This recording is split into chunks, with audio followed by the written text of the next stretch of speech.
The October morning air carried the scent of dying leaves through the half-open window of Evelyn Morrison's bedroom, where her granddaughter Sarah sat holding her grandmother's still warm hand. At 93, Evelyn had passed peacefully in her sleep at 6:47 a.m., just as she'd always hoped she would, in her own bed, surrounded by the antique quilts she'd collected over decades and the photographs of 5 generations of Morrisons that lined her dresser like silent witnesses to a life well lived. Sarah's tears fell silently as she listened to the grandfather clock in the hallway chime 8 times, its deep brass tones echoing through the house that had been her sanctuary for so many years. She'd been staying with Grandma Evelyn for the past 2 weeks, taking emergency leave from her job as a high school English teacher at Lincoln High in downtown Cleveland to care for the woman who had been more than a grandmother, who had been mother, father, and anchor in a world that had tried to sweep her away when she was just 12 years old. The car accident that killed her parents, David and Marie Morrison, had happened on a rainy Thursday evening in November 1999. Sarah still remembered the sound of the doorbell at 9:30 p.m., remembered the way Grandma Evelyn's face had crumpled when she saw the police officers standing on the front porch, remembered how her grandmother had simply opened her arms and whispered, "You're home now. Baby girl, you're home."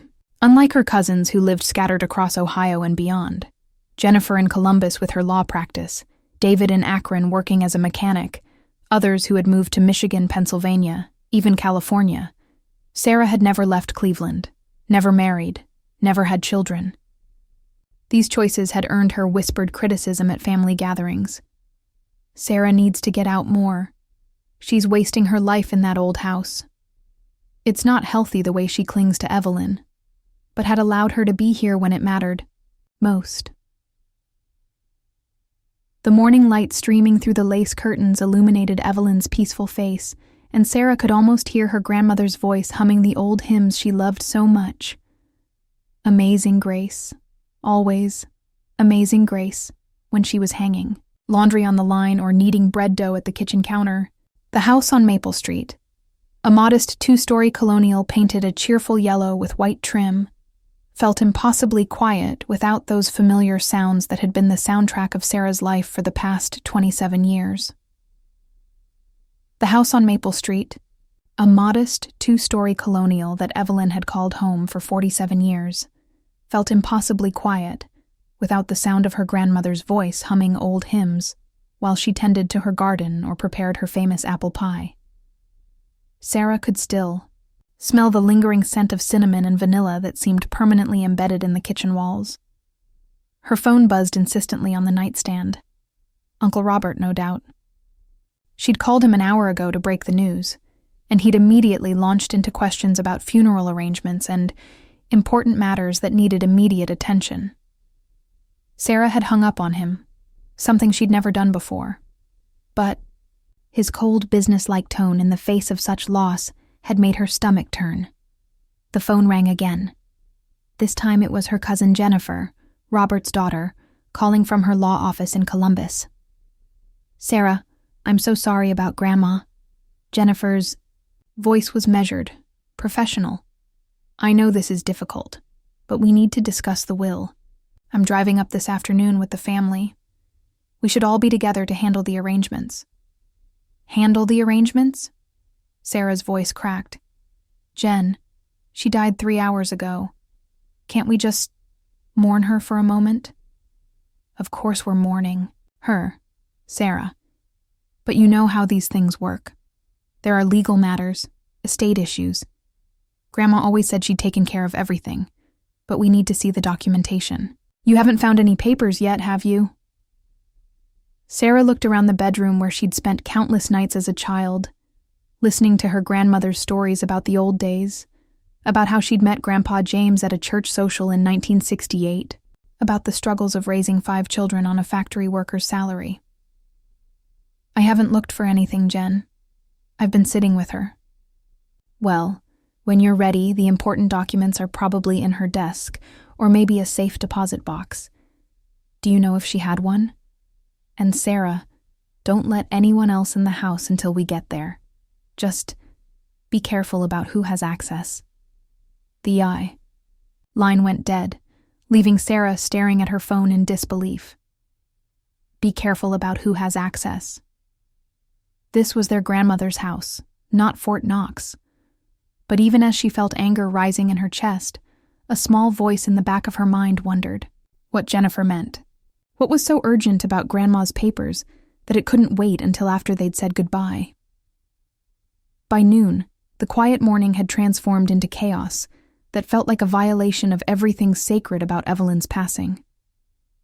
Uncle Robert arrived, first in his black Mercedes sedan, the luxury car looking absurdly out of place in the modest neighborhood where pickup trucks, aging SUVs, and sensible sedans were the norm. He brought his wife Linda, a thin woman with perfectly styled blonde hair and expensive clothes who'd always made it clear she considered herself several social classes above her husband's simple family. Linda emerged from the passenger seat wearing designer sunglasses and a black coat that probably cost more than most of the neighbors spent on clothing in a year. Behind them came Uncle Michael in his red Ford F-150, the construction company decals, on the sides faded and peeling, the truck itself showing the wear and tear of a man who worked with his hands for a living. Michael's face was already flushed with the anger that seemed to be his permanent expression these days, especially since his third divorce 6 months ago had left him financially strained and living in a studio apartment above a hardware store. His movements were jerky, aggressive, as he slammed the truck door and stalked toward the house like a man spoiling for a fight. Jennifer arrived 20 minutes later with her husband Mark and their 2 teenage children, Brian and Emma. They climbed out of their silver Lexus SUV, a vehicle that screamed success and professional accomplishment, all of them dressed in the kind of expensive casual wear that managed to look both understated and costly. Sarah watched from the living room window as Jennifer smoothed her perfectly styled auburn hair and checked her reflection in the car's side mirror, transforming from grieving granddaughter to composed legal professional in a matter of seconds.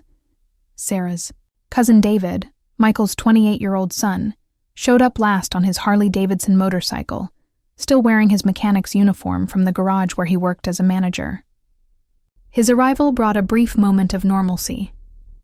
David had always been the family member most like Sarah, more interested in honest work and simple pleasures than in status or appearances. But even David seemed different today, his usual easy smile replaced by a worried frown as he surveyed the gathering crowd of family members. The house that had felt so peaceful that morning now buzzed with tension and barely contained emotions.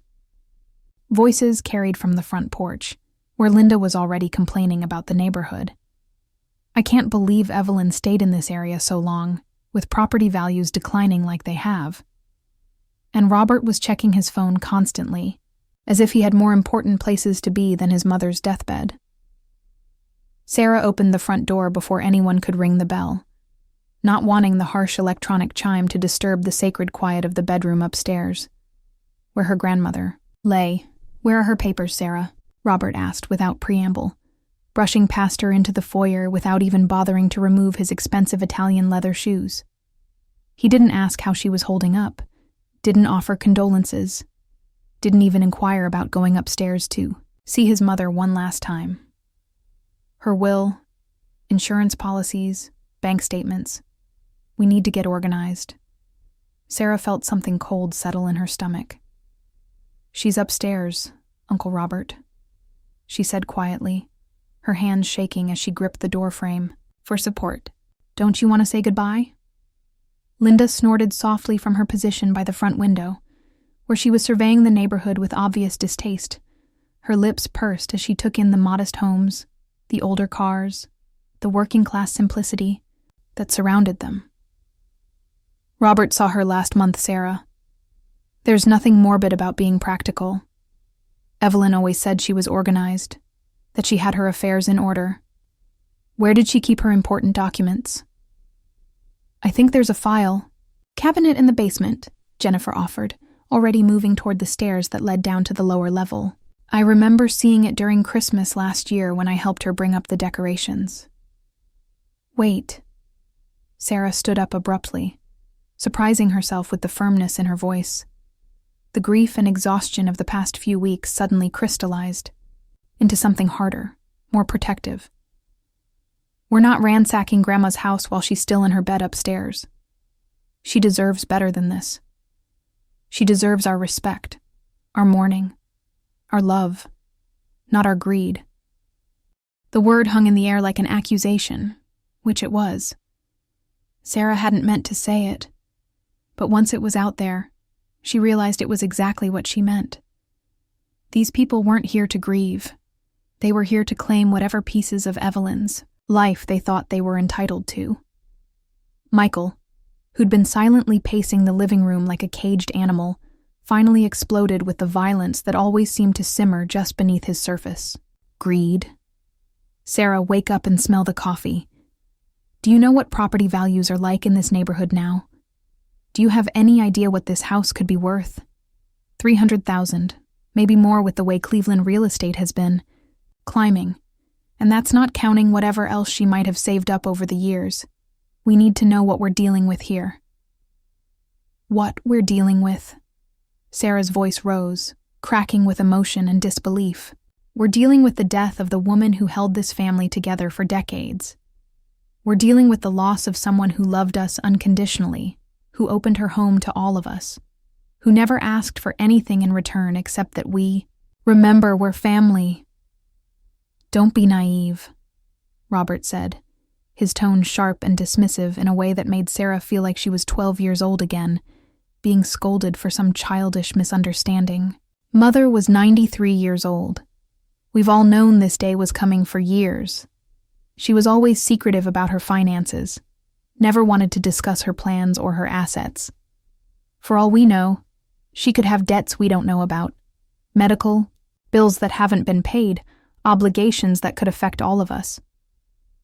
Or she could have savings we don't know about, Linda added with barely concealed avarice, her eyes already calculating as she looked around the modest living room.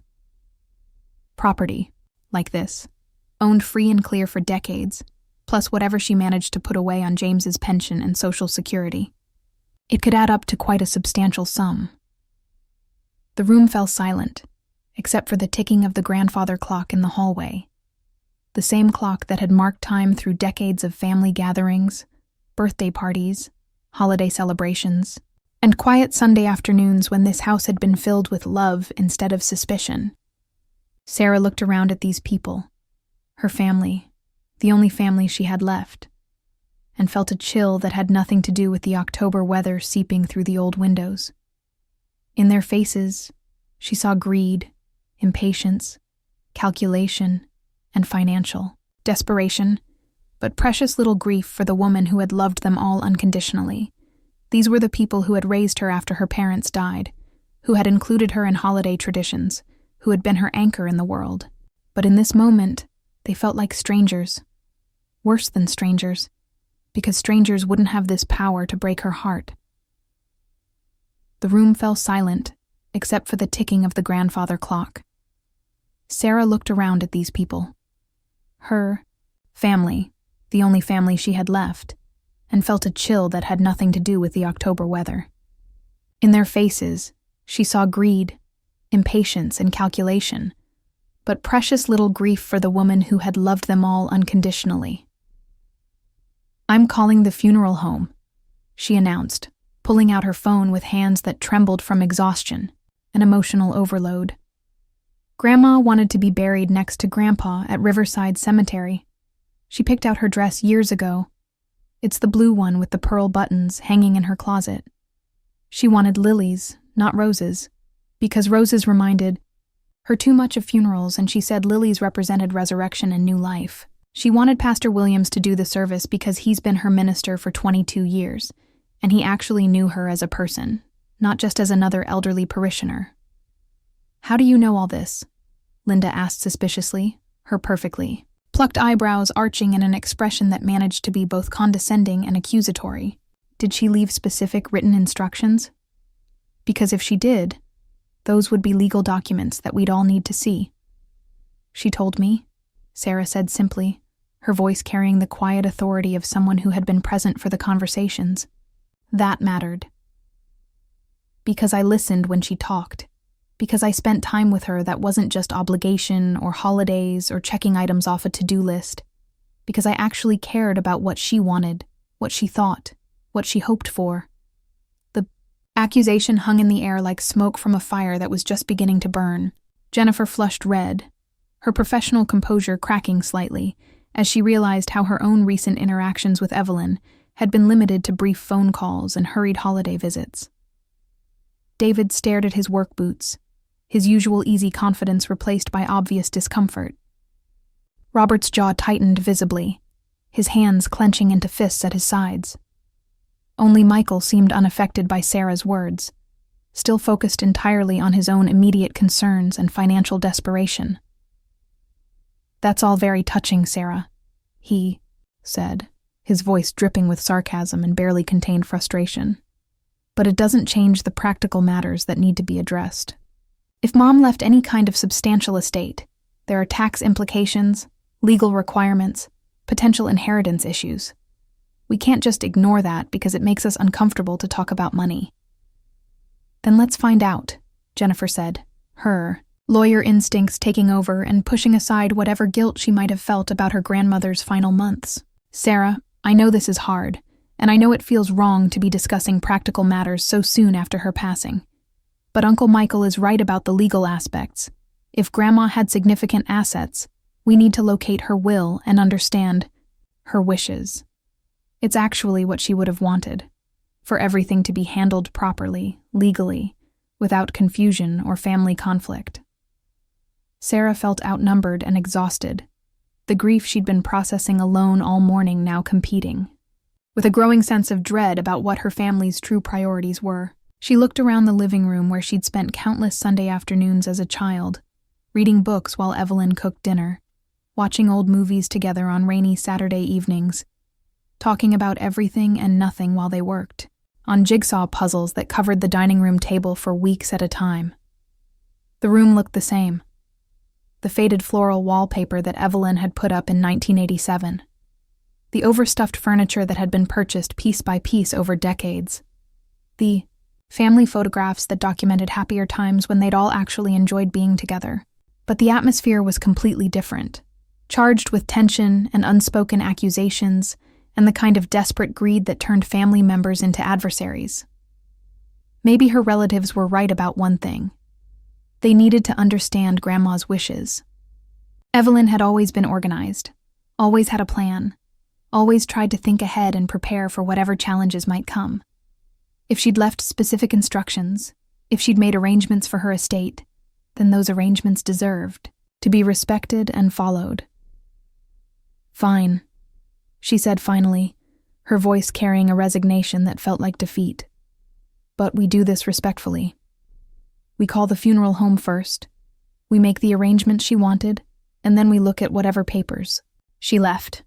Grandma's dignity and her final wishes come before anything else, before legal requirements, before tax implications, before anyone's financial concerns.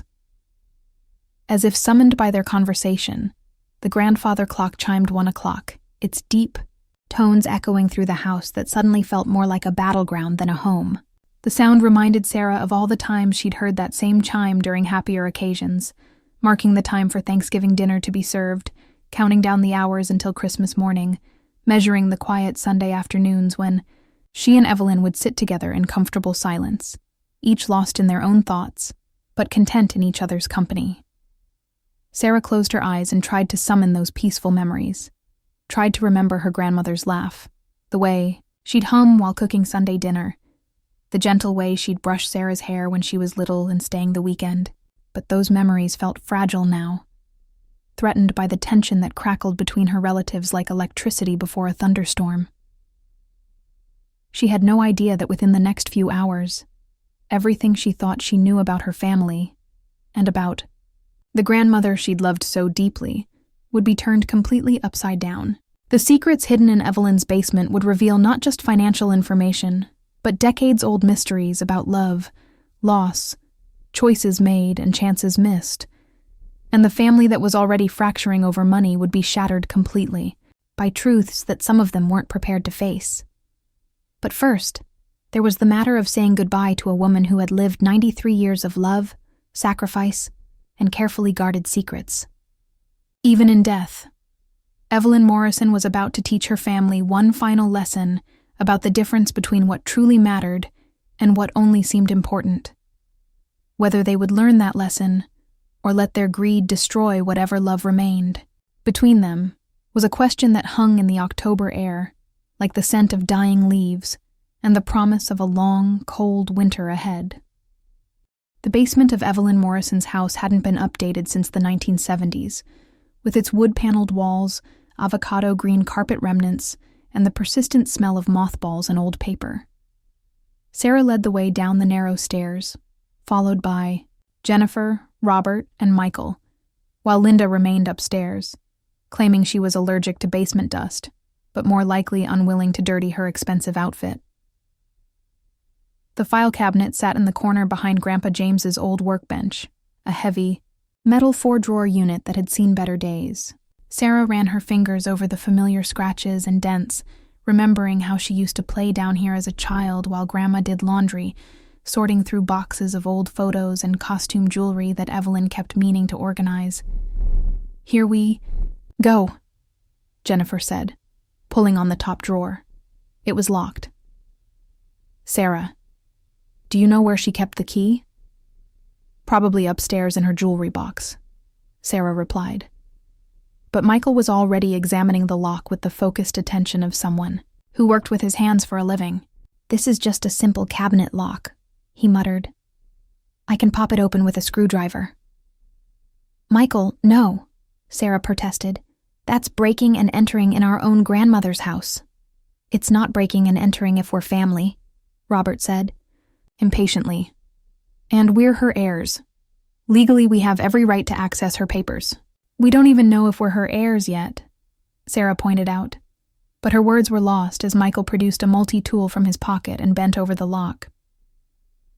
The file cabinet opened with a soft click that seemed to echo through the basement, like a gunshot.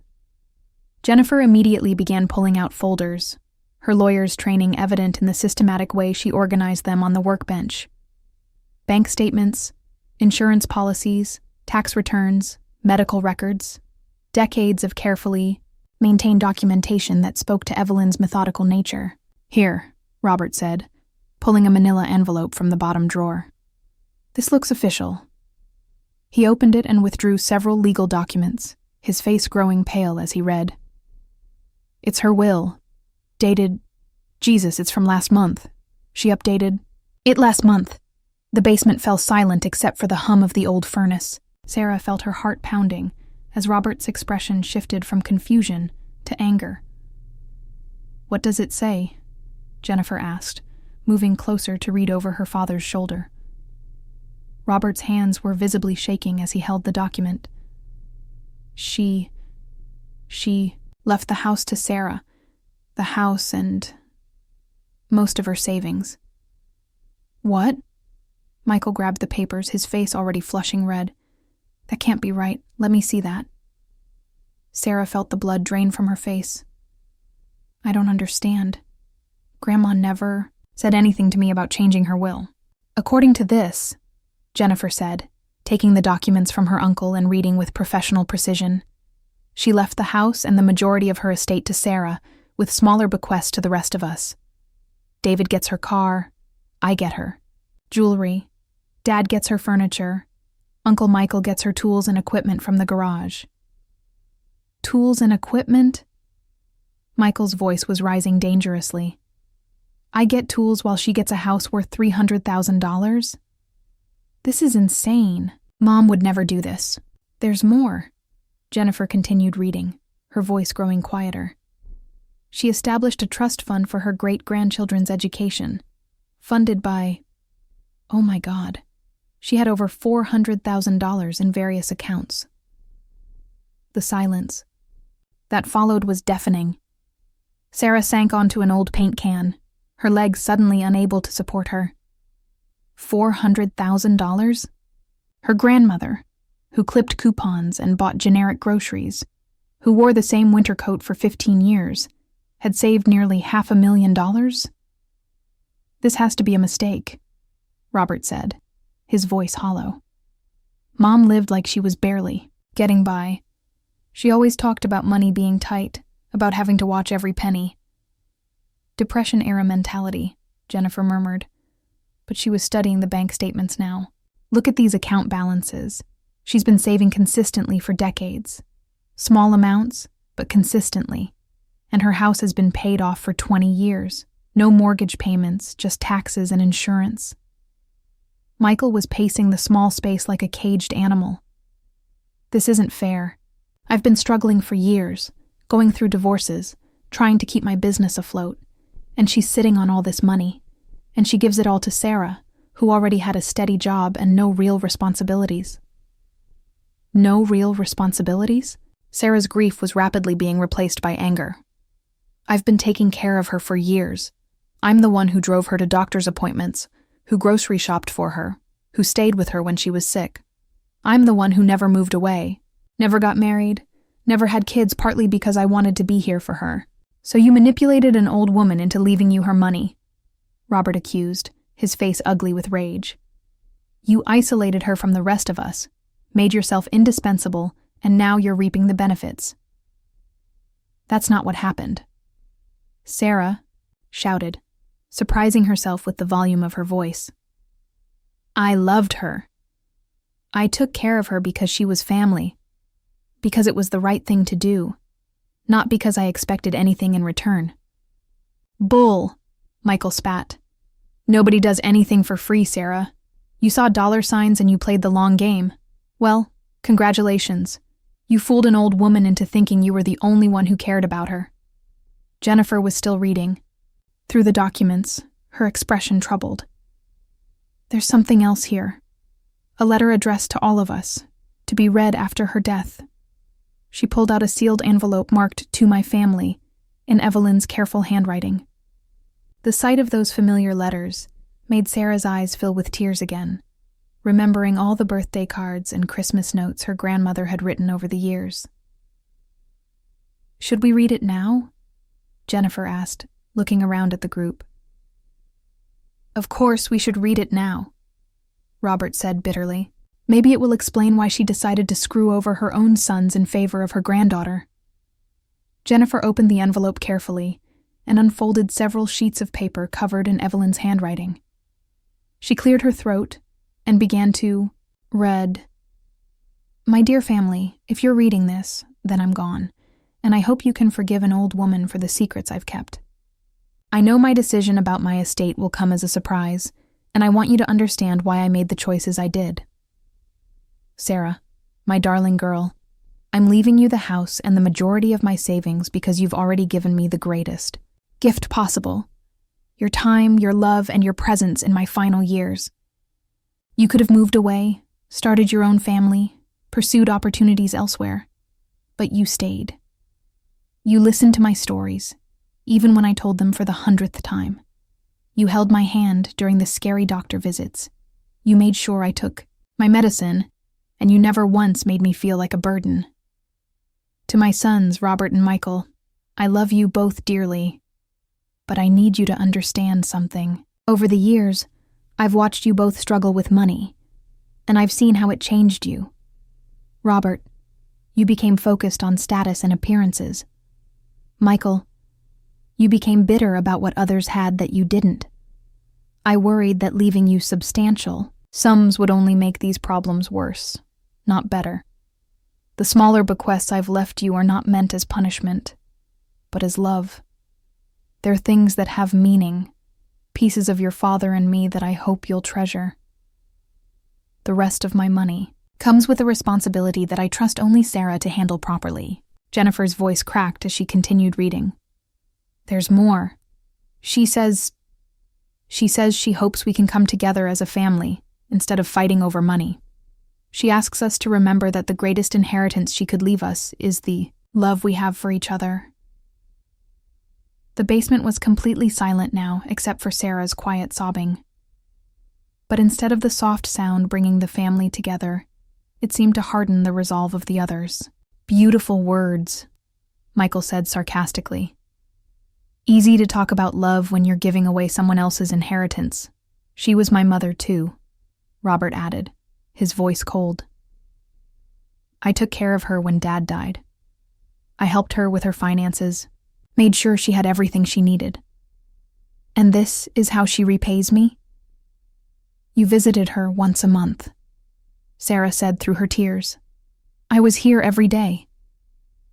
Because you were manipulating her, Robert exploded. You isolated her from the rest of us, made her dependent on you, and now you're pretending it was all out of love. Jennifer folded the letter carefully, her expression unreadable. There's one more thing, she said quietly. A codicil dated just 2 weeks ago. She added something about the house. She pulled out another document, this one shorter. As she read it, her face grew pale. What is it? Sarah asked, wiping her eyes. She had concerns about the family's reaction to her will. She added a clause that if there's any legal challenge to her bequest to Sarah, if anyone tries to contest the will, then the entire estate gets donated to charity. All of it. The house, the money, everything goes to the Cleveland Food Bank. The implications hit everyone simultaneously. Robert and Michael couldn't challenge the will without risking losing everything, but the knowledge that their mother had anticipated their greed, had taken steps to prevent them from fighting over her money, seemed to enrage them even more. She really did think we were nothing but money-grubbing vultures, Michael said bitterly. Maybe she was right, Sarah whispered, looking around at her family, at Robert's calculating expression, at Michael's barely contained rage, at Jennifer's professional detachment, at David's uncomfortable silence. As they climbed back up the basement stairs, carrying the weight of Evelyn's secrets with them, Sarah realized that her grandmother's death had revealed something far more devastating than financial inequality. It had exposed the fault lines that had been running through their family for years, cracks that were now splitting wide open. The woman who had tried so hard to hold them all together had, in death, given them the very thing that might tear them apart forever. The funeral home viewing was scheduled for Thursday evening, 2 days after Evelyn's death, but by Wednesday afternoon it was clear that the Morrison family was fracturing beyond repair. Sarah sat in her grandmother's kitchen, staring at the pile of sympathy cards that had arrived in the mail, while the house around her buzzed with tension and whispered conversations that stopped whenever she entered a room. Robert and Linda had taken over the guest bedroom, claiming they needed to handle arrangements, but really positioning themselves to monitor everything Sarah did. Michael had parked his RV in the driveway, saying he couldn't afford a hotel, but making it clear he wasn't leaving until this mess was resolved. Jennifer came and went throughout the day, her phone constantly buzzing with what she claimed were work calls, but which Sarah suspected were consultations with other attorneys about challenging the will, despite the charity clause. The breaking point came Wednesday evening, when Sarah discovered Linda going through Evelyn's jewelry box in the high master bedroom. What are you doing? Sarah asked from the doorway, her voice deadly quiet. Linda looked up without a trace of shame, holding Evelyn's pearl necklace, the one she'd worn to Sarah's high school graduation, to every important family event for the past 30 years. I'm cataloging the valuable pieces. Someone needs to make sure nothing goes missing before the estate is properly settled. Put it down. Excuse me? Put down my grandmother's necklace and get out of her room. Linda's perfectly made-up face hardened. Listen to me, you little manipulator. That necklace is worth at least $3,000, and according to the will, it belongs to Jennifer now. I'm making sure family heirlooms don't mysteriously disappear. Sarah stepped into the room, her hands clenched into fists. Are you accusing me of being a thief? I'm not accusing you of anything. I'm stating facts. You've been living in this house, with access to everything, while the rest of us were kept in the dark about Evelyn's true financial situation. It's only natural that we'd want to protect our interests. Your interests? Sarah's voice was rising. This isn't your family, Linda. You married into it. You barely spoke to Grandma at family gatherings, and now you're pawing through her personal belongings like you're at a garage sale. How dare you? Sarah, what's going on up there? Robert's voice called from the stairs, followed by the sound of heavy footsteps. Within moments, the bedroom was crowded with family members, all talking at once. Michael pushed past everyone to get to the jewelry box, his eyes scanning the contents with obvious calculation. "Jesus, look at all this stuff," he muttered. "That ring looks like it might be worth something. And these earrings—" "Don't touch anything," Sarah shouted, but her voice was drowned out by the chaos of everyone talking over each other. Jennifer was taking photos with her phone, documenting the jewelry for legal purposes. David stood in the corner looking miserable, clearly wishing he was anywhere else. Robert was arguing with Linda about proper estate procedures, while Michael continued to rifle through the jewelry box like it was a treasure chest. "Stop it!" Sarah screamed, her voice cracking with emotion. "All of you, just stop it! She's been dead for 2 days. 2 days, and you're already dividing up her belongings like she never existed." The room fell silent, but the silence felt hostile, rather than respectful. "We're not dividing anything up," Jennifer said carefully. "We're protecting the estate assets according to legal requirements." "Legal requirements?" Sarah laughed bitterly. "Is that what you call going through a dead woman's underwear drawer? Because that's what Linda was doing when I walked in here." "I was not." "You were. You were going through her things like she was garbage, like her privacy didn't matter anymore. Because she's dead." Robert stepped forward, his face flushed with anger. "Don't you dare lecture us about respecting Mother's privacy, Sarah. You've been living in her house, controlling who could visit her, filtering her phone calls. You manipulated an elderly woman into cutting her own sons out of her will, and now you have the nerve to act like you're the victim here?" "I never manipulated anyone." "Really? Then explain to me why my own mother felt she couldn't trust me with her finances. Explain why she was hoarding nearly $500,000 while I was struggling to pay my mortgage, while Michael was going through his divorces, while Jennifer was working 60-hour weeks to pay off her law school loans. Maybe because every time money came up in conversation, all of you started acting like this." Sarah gestured wildly around the room. "Maybe because she knew that the moment she died, you'd all turn into strangers fighting over her belongings." "We're not strangers," Jennifer said quietly. "We're family. Or we're supposed to be." "Are we?" Sarah asked, tears streaming down her face. "Because I look around this room and I don't see family. I see people who didn't call Grandma for weeks at a time, who missed her birthday parties, who couldn't be bothered to visit unless it was a major holiday. I see people who are more interested in her bank account than in the fact that she's gone." Michael, who had been unusually quiet during this exchange, suddenly exploded. "You know what your problem is, Sarah. You think you're better than the rest of us. You think because you never left this podunk neighborhood, because you never got married, or had kids, because you spent your weekends playing caregiver to an old woman, that makes you some kind of saint. That's not—" "But here's the truth," he continued, his voice getting louder. "You stayed because you had nowhere else to go. You stayed because you were too scared to make a real life for yourself. And now you're being rewarded for your cowardice, with money that should belong to all of us." The words hit Sarah like physical blows.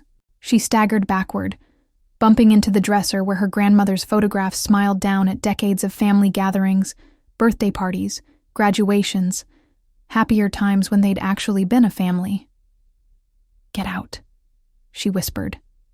"What?" "Get out of this house. All of you. Right now."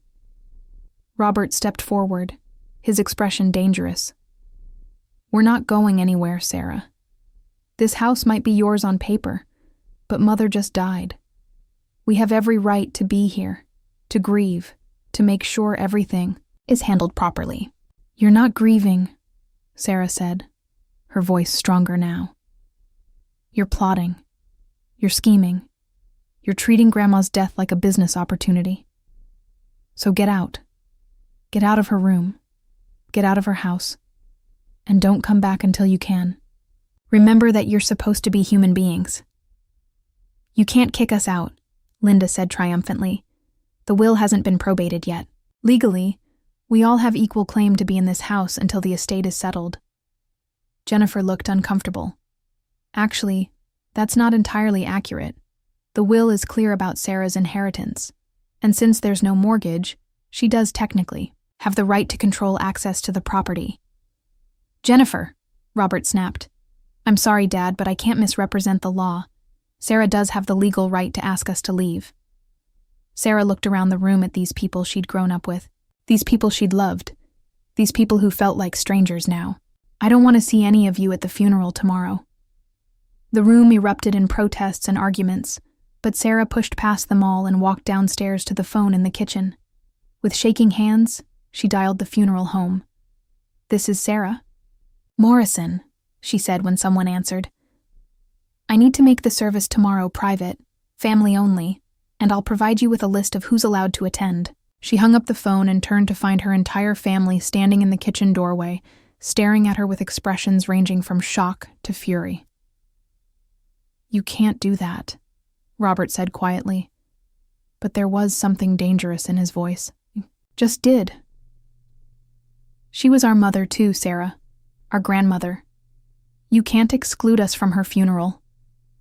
Watch me. Jennifer stepped forward, her professional composure finally cracking. Sarah, please. I know we've all said things we shouldn't have, but this is going too far. We all loved Grandma. We all deserve the chance to say goodbye. Do you? Sarah asked. Because from where I'm standing, it looks like the only thing you love is her money.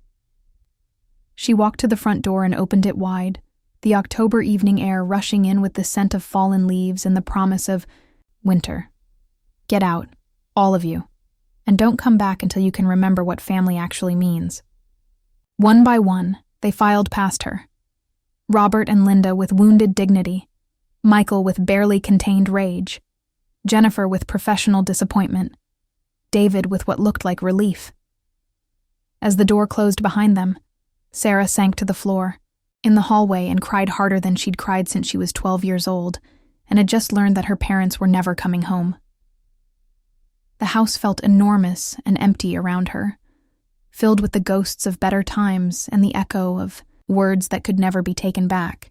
Tomorrow she would bury the only person who had ever loved her unconditionally, and she would do it alone, surrounded by strangers instead of family. But as she sat there on the hardwood floor that her grandmother had polished every Saturday for 47 years, Sarah began to wonder if being alone was really worse than being surrounded by people who saw her as nothing more than an obstacle to their inheritance. The private funeral service on Thursday afternoon was a small, quiet affair. Sarah sat in the front pew of the Methodist church where her grandmother had worshipped for 5 decades, accompanied only by a handful of Evelyn's elderly friends from the neighborhood and her church circle. Mrs. Henderson from next door patted Sarah's hand during the service and whispered, Your grandmother would be so proud of how you took care of her, dear. But Sarah felt hollow, surrounded by the absence of the family who should have been there. As Pastor Williams spoke about Evelyn's devotion to her family, her kindness to neighbors, and her quiet faith, Sarah couldn't shake the feeling that she was burying more than just her grandmother. She was burying the family she'd thought she had. The cemetery service was even smaller. As they lowered Evelyn's casket into the ground next to her husband James, Sarah noticed a figure standing at a distance under an oak tree. Jennifer. She'd come after all, despite being banned from the funeral home service. She stood there in her black coat, watching but not approaching. And when Sarah looked in her direction, Jennifer simply nodded once before walking away. After the service, Sarah returned to the empty house on Maple Street. The silence felt different now, not peaceful, like it had been when she was caring for her grandmother, but oppressive. She wandered through the rooms, touching familiar objects, trying to summon happy memories to replace the ugly scenes of the past few days. In her grandmother's bedroom, she found herself standing before the dresser, looking at the photographs that had witnessed so much family drama. There was her graduation photo, her parents' wedding picture, Christmas mornings from when she was little, family reunions from better times. At the back, almost hidden behind the other frames, was a photo she'd never really noticed before. A picture of Evelyn as a young woman, probably in her 30s. standing next to a man Sarah didn't recognize. She picked up the frame and studied it more closely. The man looked familiar somehow, but she couldn't place him. He wasn't her grandfather, James. This photo was older, and James had been darker-haired, stockier. This man was tall and lean with kind eyes and a gentle smile. On the back of the photo, in Evelyn's young handwriting, were the words, "Thomas and me, 1964. Thomas? Sarah had never heard of any Thomas in her grandmother's life. She set the photo aside and began looking through the other pictures more carefully. And that's when she found it. A manila envelope tucked behind the family photos, sealed and marked, for Sarah, to be opened after my funeral. With trembling hands, Sarah opened the envelope. Inside were several more photographs, some letters tied with a ribbon, and a note in her grandmother's familiar handwriting. "My dearest Sarah, if you're reading this, then I'm gone, and you've survived your first encounter with family greed. I'm sorry you had to go through that alone, but I knew you were strong enough to handle it. You've always been the strongest one in our family, even when you didn't know it. There are things I never told you, things I never told anyone, because the timing was never right, and the truth seemed like it would cause more pain than it would heal. But you deserve to know the whole story, especially now that you'll be dealing with the aftermath of my decisions. Look at the photos, sweetheart. Look at them carefully." Sarah spread the photographs out on her grandmother's bed. They were all of the same man, Thomas, with Evelyn at different times and places. At what looked like a fair or carnival, walking through a park, sitting on a porch swing. In every photo, they looked happy together, comfortable, like people who belonged together. The next letter was longer. "Thomas Peterson was the love of my life. I met him in 1963, 2 years before I met your grandfather, James.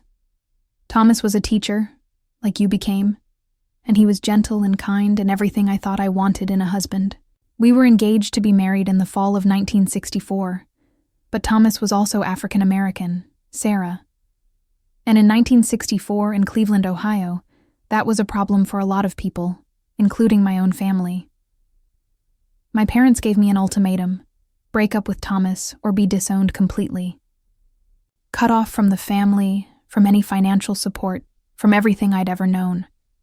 I was 22 years old and scared, and I made the worst decision of my life. I broke up with Thomas, and 6 months later married your grandfather, James, who was a good man and who loved me, but who was also safe and acceptable to my family. Thomas moved to Chicago and became a high school principal. He never married. He wrote to me every year on my birthday until he died in 1995. Just little notes letting me know he was well and that he remembered me. I kept every letter." Sarah's hands were shaking as she untied the ribbon around the bundle of letters. Dozens of them, spanning 30 years, each one brief but filled with affection and forgiveness that made her heart ache. The next part of Evelyn's letter explained everything. "I'm telling you this story, Sarah, because I want you to understand why I made the choices I did about my estate. I spent my entire life regretting the decision I made about Thomas.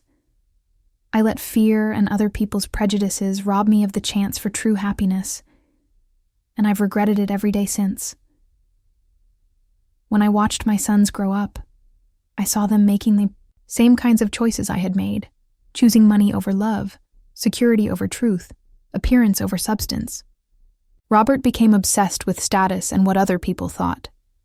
Michael became bitter about what he didn't have instead of grateful for what he did have. They were turning into the kind of people who would have supported my parents' ultimatum about Thomas. But you, my darling girl, you were different. You chose love over convenience when you stayed to take care of me. You chose relationships over money when you turned down job offers to stay in Cleveland. You chose authenticity over pretense in everything you did. You reminded me of the person I was before I became too scared to follow my heart. The money I saved wasn't just for security, Sarah. It was penance. Every dollar I put away was a reminder of the choice I didn't make, the life I didn't live, the love I threw away because I was too afraid of what other people would think. I lived frugally, not because I was poor, but because I felt I didn't deserve comfort when I had chosen safety over love. I'm leaving it to you because you deserve the chance to make the choices I didn't make. Use it to be brave, sweetheart. Use it to follow your heart instead of other people's expectations. And don't let anyone, not even family, make you feel guilty for choosing love over fear. There's one more thing in the envelope. Thomas left it to me when he died, along with a letter saying he hoped I would find peace with the choices we both made. I want you to have it now. At the bottom of the envelope was a small velvet box. Inside was a simple engagement ring. Nothing fancy or expensive, just a small diamond on a plain gold band. But it was the most beautiful thing Sarah had ever seen, because it represented the road not taken, the love that might have been.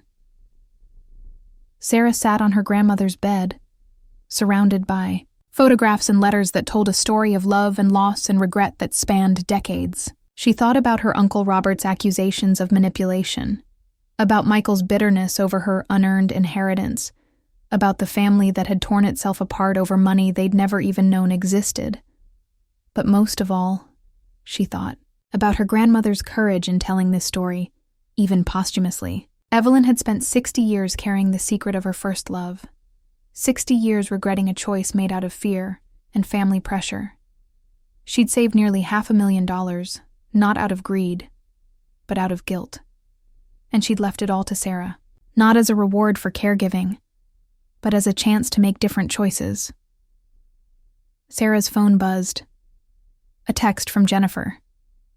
I saw you at the cemetery today. I know we said terrible things, but can we talk? There are some things you should know about. The family finances that might explain why everyone reacted so badly. For a moment, Sarah considered ignoring the message. The past 3 days had shown her sides of her family she'd never seen before, and she wasn't sure she wanted to see more. But Jennifer was the one family member who had shown any real remorse about the fight, and maybe understanding why her uncles had reacted so violently would help her figure out how to move forward. She texted back, "Come over, but come alone." Jennifer arrived 20 minutes later, looking exhausted and older than her 35 years. She'd changed out of her funeral clothes into jeans and a sweater, and without her professional makeup and styled hair, she looked more like the cousin Sarah had grown up with, and less like the calculating lawyer she'd seemed to become. "I'm sorry about the funeral," Jennifer said, as Sarah led her into the house. "I know you didn't want family there, but I needed to say goodbye to her. I saw you at the cemetery. I'm glad you came." They sat in the living room, surrounded by the antique furniture and family photos that had been the backdrop for so much drama just days before. In the afternoon light filtering through Evelyn's lace curtains, the room looked peaceful again, the way Sarah remembered it from childhood visits. "There are things you don't know about Dad and Uncle Michael," Jennifer began carefully. "Things that might help explain why they reacted so badly to the will." "What kinds of things?" Jennifer took a deep breath. "Dad's been lying about his finances for years. The big house, the expensive cars, Linda's shopping habits. It's all been funded by credit cards and home equity loans. He's actually close to bankruptcy, Sarah. He was counting on Grandma's inheritance to save him from losing everything." Sarah felt a chill of understanding. "And Uncle Michael?" "His construction business is failing. Has been for 2 years. He's behind on his truck payments, his rent, everything. His ex-wives are after him for back alimony, and he owes thousands in back taxes. He was desperate, Sarah. Grandma's death wasn't just a loss for him. It was supposed to be his financial salvation. So when they found out she'd left most of her money to me, they saw their rescue disappearing. And instead of being ashamed of their own financial mess, they decided to blame you for manipulating an old woman." Jennifer's voice was bitter. It was easier than admitting they'd been counting on their mother's death to solve their problems. Sarah thought about this revelation, about the desperation that must have driven her family's behavior. It didn't excuse the cruel things they'd said, but it explained them. "What about you?" Sarah asked. "Are you in financial trouble too?" Jennifer shook her head. "I'm okay. Not rich, but stable. That's why I could step back and see how ugly this was getting. Dad and Uncle Michael, they weren't thinking clearly. They were panicking." "Do you think they knew about how much money Grandma had saved?" "I think they suspected something. She was always so careful about money, always worried about expenses, but she never seemed to actually struggle. Dad mentioned once that he thought she might have some savings, but nobody imagined it was that much." Sarah got up and walked to the window, looking out at the neighborhood where she'd grown up, where her grandmother had lived for nearly 50 years, where she was now the sole inheritor of a small fortune built on a lifetime of guilt and careful sacrifice. "Jennifer," she said quietly, "what would you do if you were me?" "What do you mean?" "I mean, what would you do with the money? With the house? Knowing what we know now about why Grandma saved it all, about why the family is falling apart?" Jennifer was quiet for a long time. When she finally spoke, her voice was thoughtful. "I think I'd try to figure out what would honor her memory best, not what would make everyone happy, because I don't think that's possible now, but what would make her proud." Sarah turned back to face her cousin. "I found something today, after the funeral. A letter from Grandma, and some other things. About her life, about choices she made, about why she really saved all that money." She showed Jennifer the photographs, the letters, the engagement ring. As Jennifer read through Evelyn's final revelation, her expression shifted from curiosity to amazement, to something approaching awe. "She kept this secret for 60 years?" Jennifer whispered, holding the photograph of young Evelyn and Thomas. "She lived her whole life regretting this decision? And she saved that money as penance, because she felt guilty for choosing security over love, for letting other people's prejudices dictate her choices." Sarah sat back down, feeling the weight of her grandmother's trust. "She left it to me not because I took care of her, but because she hopes I'll be braver than she was. Will you be?" It was a simple question, but it felt like the most important one Sarah had ever been asked. Would she be brave? Would she honor her grandmother's legacy by making choices based on love instead of fear, on authenticity instead of appearance, on what was right instead of what was easy? "I don't know yet," Sarah admitted. "But I think I'm starting to understand what she wanted me to learn from all this." Jennifer nodded slowly. "What are you going to do about Dad and Uncle Michael? They're family, Sarah. Even if they acted terribly, and they really are in serious financial trouble." Sarah looked around the living room, at the family photos on the mantle, at the evidence of decades of love and holiday gatherings and shared memories. These people had raised her after her parents died. They'd been her family when she had no one else. The money had revealed ugly truths about them, but it hadn't erased the years of love that came before. "I'm going to need some time to think about it," she said finally. "But maybe there's a way to help them without rewarding the behavior. Maybe there's a way to honor Grandma's memory and still hold the family together. And maybe there isn't," Jennifer said gently. "Maybe some things can't be fixed once they're broken." Sarah picked up the engagement ring Thomas had meant for her grandmother, turning it over in her hands and watching the small diamond catch the afternoon light. Such a simple thing, but it represented so much. Love offered and refused, chances taken and missed, the courage to follow your heart even when it scared you. "Grandma lived for 60 years regretting the choice she made out of fear," Sarah said quietly, her voice carrying a new resolve that surprised even her. "I don't want to spend the rest of my life regretting the choices I make out of anger." As evening fell over Maple Street, Sarah and Jennifer sat together in the house that had sheltered 5 generations of Morrisons, trying to figure out how to honor the past while building something better for the future. Outside, the October wind scattered the last of the autumn leaves, and somewhere in the distance, a church bell chimed the hour, marking time's passage and the endless possibility of new beginnings. Sarah still didn't know exactly what she would do with her inheritance, with her broken family, with the knowledge her grandmother had entrusted to her. But for the first time since Evelyn's death, she felt something other than grief and anger. She felt the stirring of hope, and the first fragile shoots of the courage her grandmother had always believed she possessed. The story wasn't over. In many ways, it was just beginning. And maybe, with enough courage and love and determination, it could still have a happy ending after all. Over the next several days, Sarah spent long hours walking through the neighborhood where she'd grown up. Thinking about her grandmother's story and what it meant for her own future, she visited Thomas's grave in Chicago, laying flowers and telling him about the woman Evelyn had become, the love she'd carried for him all those years, the regret that had shaped her entire life. She also began reaching out to her family, one conversation at a time. Not to forgive their behavior immediately, but to understand the desperation that had driven them to such ugly places.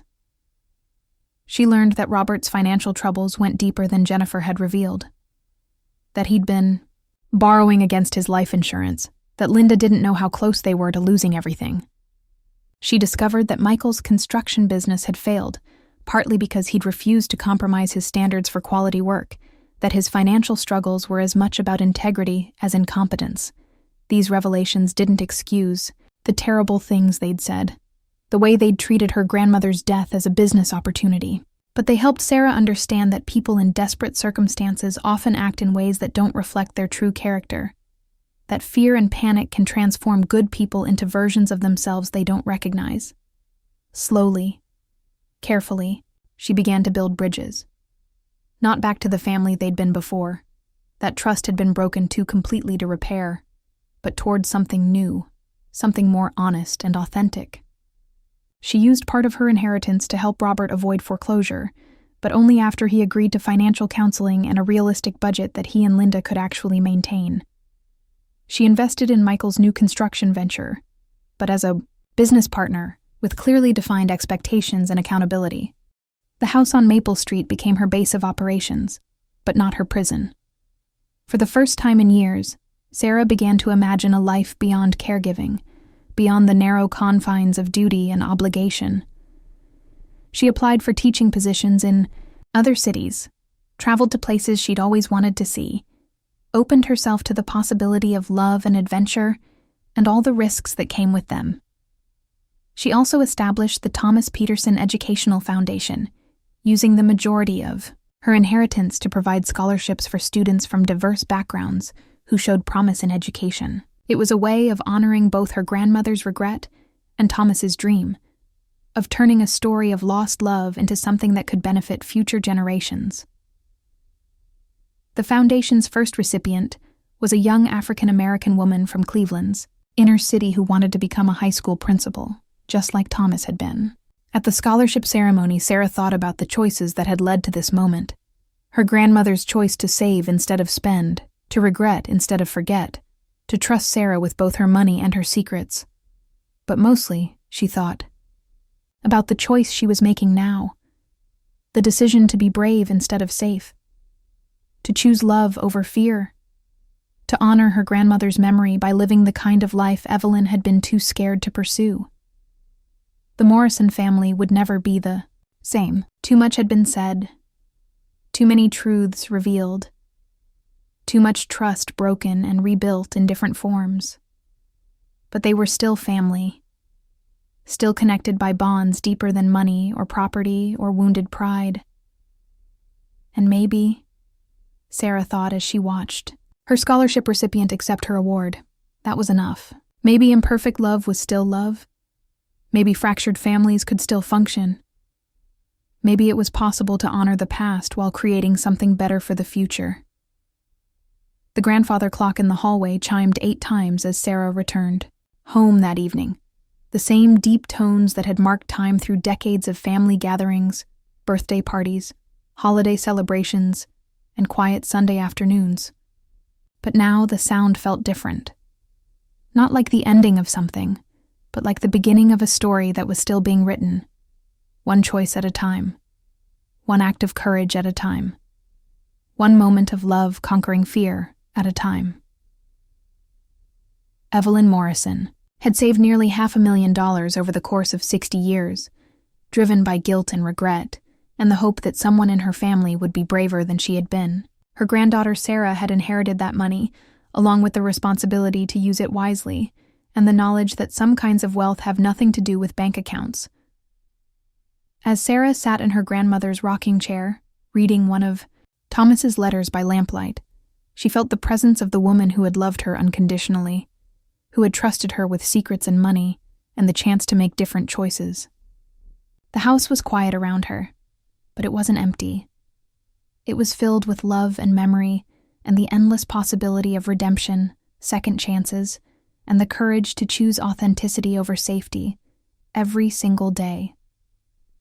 The story had begun with a death and a will, and a family's greed, but it was ending with life and love, and the knowledge that sometimes the greatest inheritance isn't money at all. It's the wisdom to know the difference between what matters and what merely seems important, and the courage to act on that knowledge, even when it costs everything you thought you wanted.